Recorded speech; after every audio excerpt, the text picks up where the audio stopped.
has been more harmed by Hillary Clinton's policies than African Americans. No group. No group. If Hillary Clinton's goal was to inflict pain on the African American community, she could not have done a better job. It's a disgrace. Folks, that is Donald Trump speaking at a rally on Friday in Michigan, where he is making an attempt to court black voters. Well, you heard that is his attempt to do so.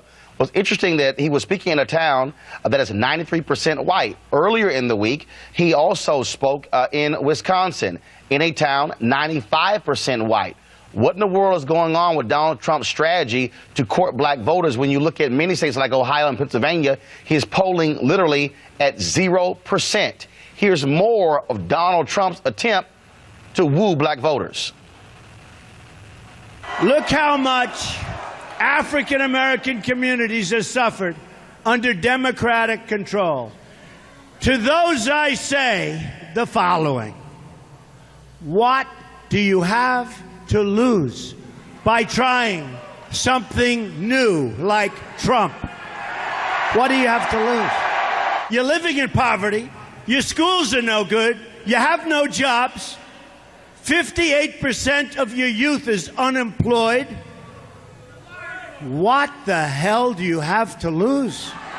Hillary Clinton would rather provide a job to a refugee from overseas than to give that job to unemployed African-American youth in cities like Detroit who have become refugees in their own country.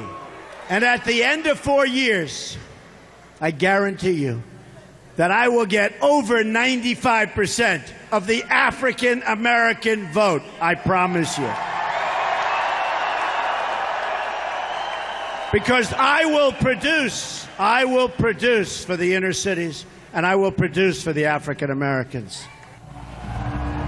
95%? Okay, that's quite interesting, Donald Trump.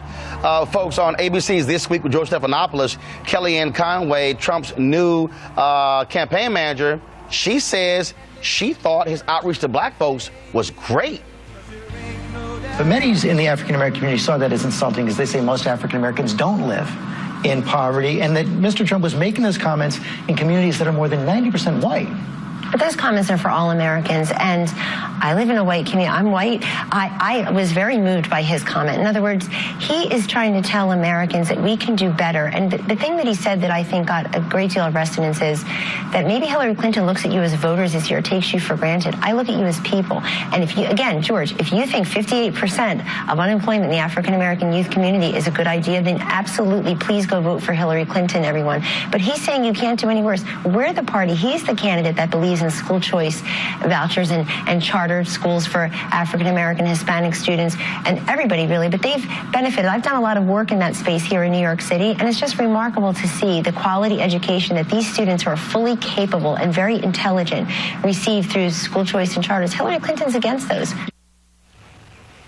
All right, folks, let's do a little fact check here. Donald Trump says 58% of black youth are unemployed, but the reality is this: he's counting black kids who are high school students and college students who are in classes. Also, he lays this out, his poverty claim, where basically all the black folks in poverty. No. 26% of African Americans, about 10 million African Americans, live in poverty. There are 45 million African Americans in the United States. That's Trump's facts. Let's go right to a couple of folks. Let's talk about this here. First up, James Davis, a board member for the National Diversity Coalition for Trump. He joins us from Pastor from Cleveland, Ohio. Joins us via Skype. Also from New York, Jelena Maxwell, the progressive media director for Hillary Clinton. James, Pastor Davis, I want to go to you first. Are you there? I'm here, sir. Good morning. Okay, I need you to explain to me. Donald Trump's facts are wrong. The numbers he's presenting are dead wrong. But people, African Americans all across social media, felt insulted by his comments. How is speaking to a 93% white audience, 95% earlier in the week, somehow a real outreach to black folks?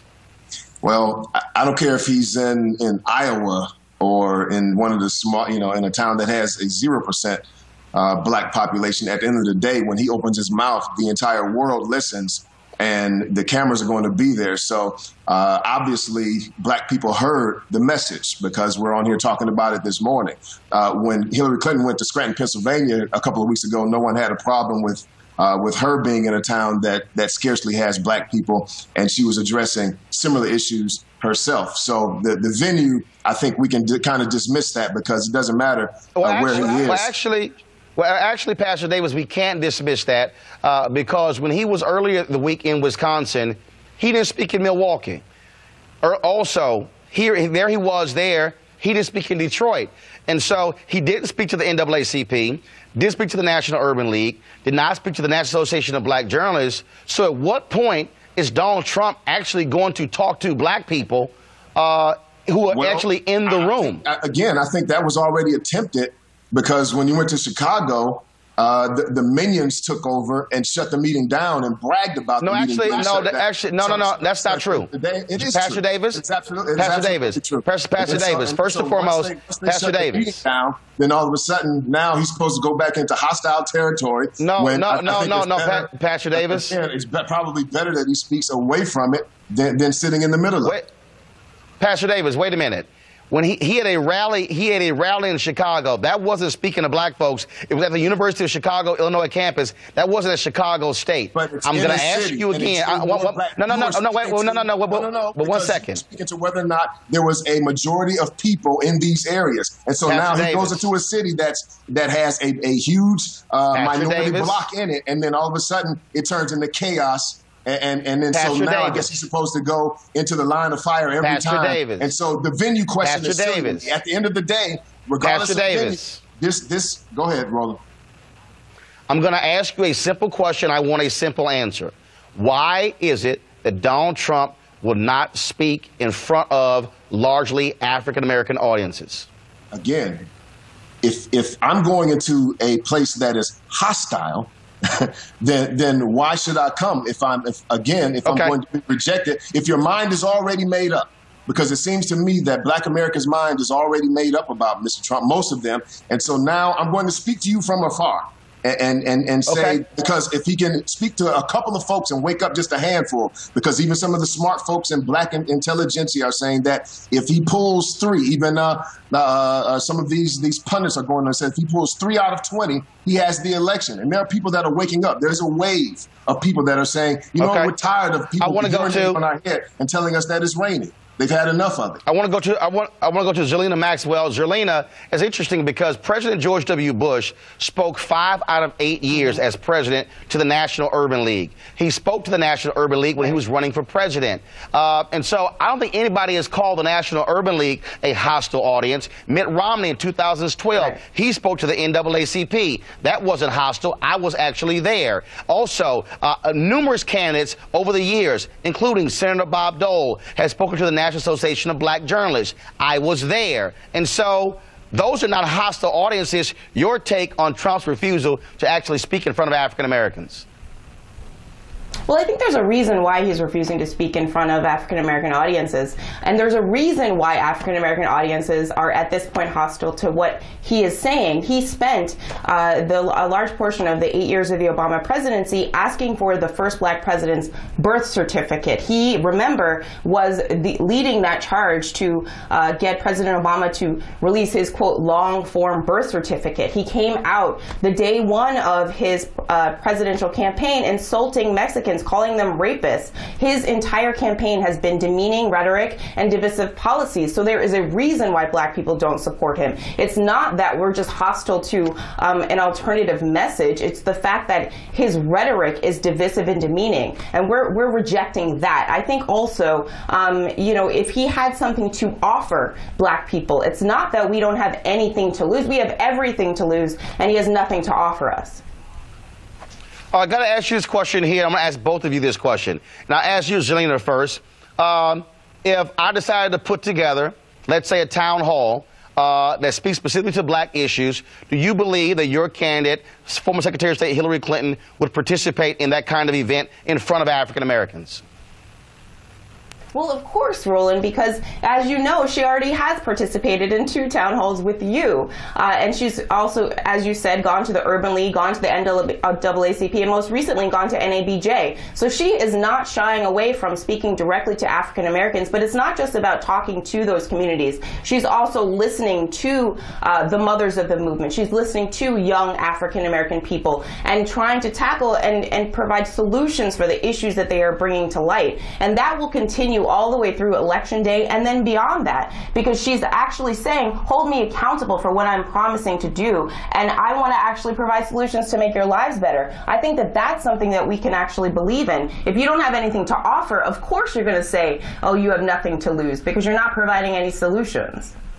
Pastor Davis, if I chose to set up a town hall, let's say in Chicago, let's say in Baltimore, and we aired it on TV One, would Donald Trump show up to that kind of town hall in front of African Americans? And should he show up?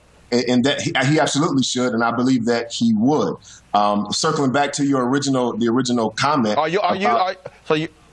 Are you giving your word that you believe that if we put this together, that Donald Trump would actually show up to discuss black issues in front of black people? Why wouldn't he?